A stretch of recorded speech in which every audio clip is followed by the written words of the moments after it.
Aujourd'hui, je vais vous parler du futur. Aujourd'hui, je vais vous parler d'une vision, celle d'Oppo, un constructeur qui cherche à dessiner l'avenir de la mobilité en empruntant un chemin que personne n'avait pris avant lui.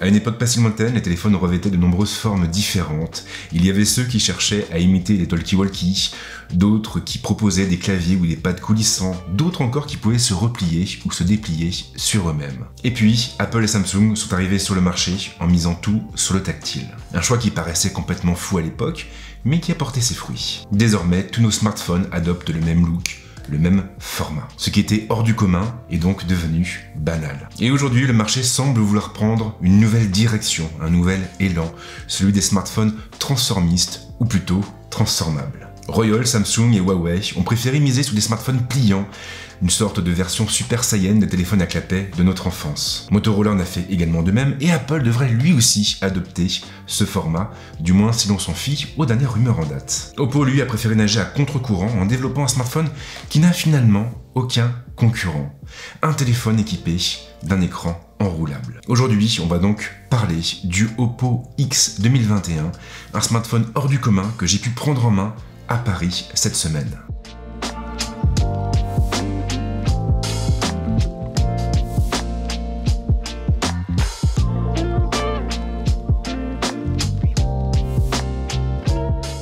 Et la première chose qui frappe avec le Oppo X 2021 finalement, eh bien c'est que rien ne frappe. Lorsque vous vous retrouvez face au téléphone la première fois, vous avez l'impression d'avoir sous les yeux un smartphone parfaitement normal, comme on en voit beaucoup. Un écran aux bordures contenues, avec une dalle légèrement bombée, un poinçon, des finitions solides, un châssis richement travaillé.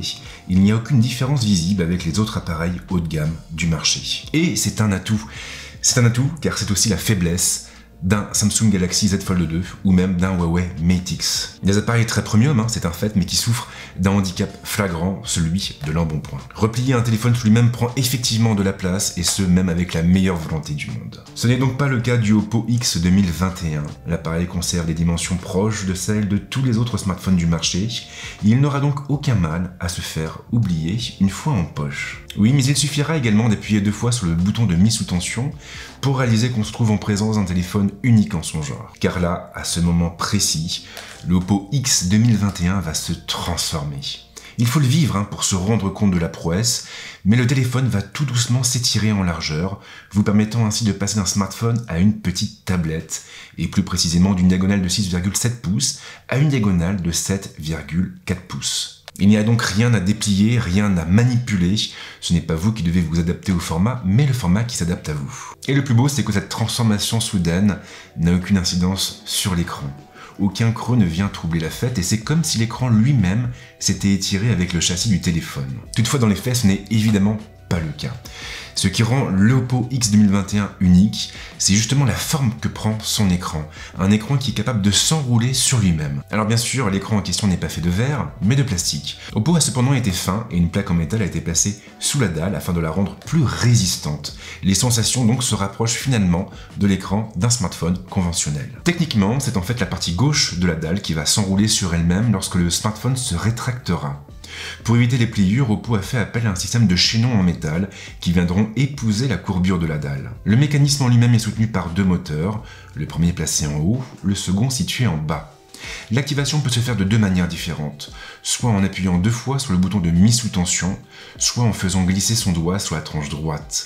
Le tout fonctionne de manière complètement transparente et sans le moindre à-coup. Il y a aussi un autre avantage à ce format. Pour l'instant, les moteurs sont activés de façon mécanique, mais il viendra un jour où c'est la plateforme qui se chargera de cette tâche. Le téléphone pourra alors adapter de lui-même sa diagonale au contenu affiché. Oppo n'a effectivement pas une vision binaire de la chose.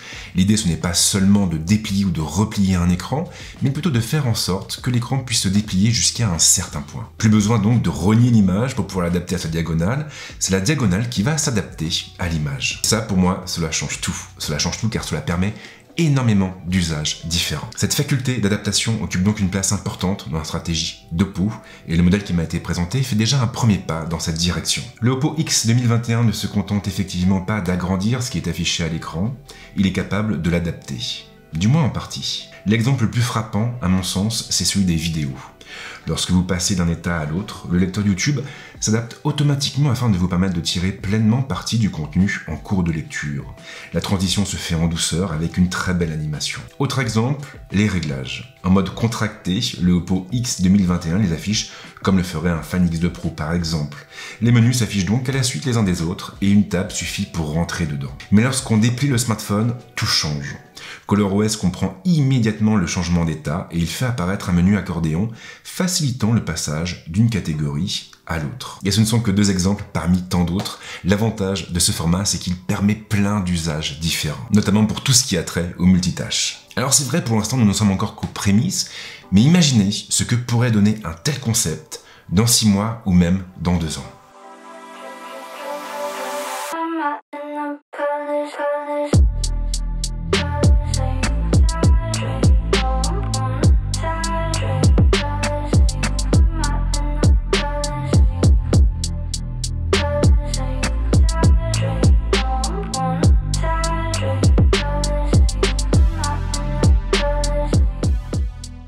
Ce qui nous amène finalement à une petite déception.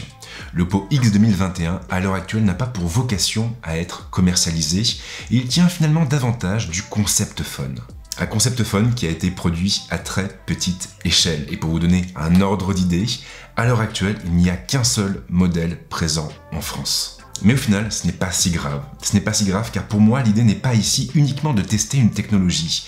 Si cela avait été le cas, Oppo n'aurait certainement pas autant communiqué sur cet appareil. Pour moi, et ce n'est que mon avis, que mon opinion personnelle, l'Oppo X 2021 a 2 fonctions différentes. La première est assez évidente et il s'agit de savoir si un téléphone à écran enroulable est techniquement viable. Il faut d'ailleurs noter que la marque est en train de tester un modèle pour savoir à combien d'enroulage et de déroulage est capable de survivre un Oppo X 2021. Pour le moment, le cap des 100 000 changements d'état a été franchi, mais Oppo vise les 200 000. Et on en vient à la deuxième fonction du Oppo X 2021.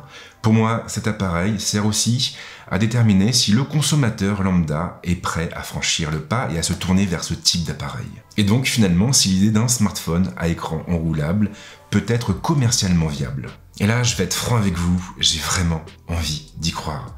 J'ai envie d'y croire car lorsque je vois le niveau de finition du Oppo X 2021, je me dis qu'une version commerciale, une version grand public, une version finale serait tout simplement démente. Et vraiment, j'espère qu'un jour j'aurai l'honneur de vous présenter le test d'un tel appareil. En attendant, bien sûr, vous pouvez toujours partager cette vidéo, laisser un petit like et bien sûr, vous abonner à la chaîne. Quant à nous, on se retrouve très vite avec d'autres vidéos. Ciao!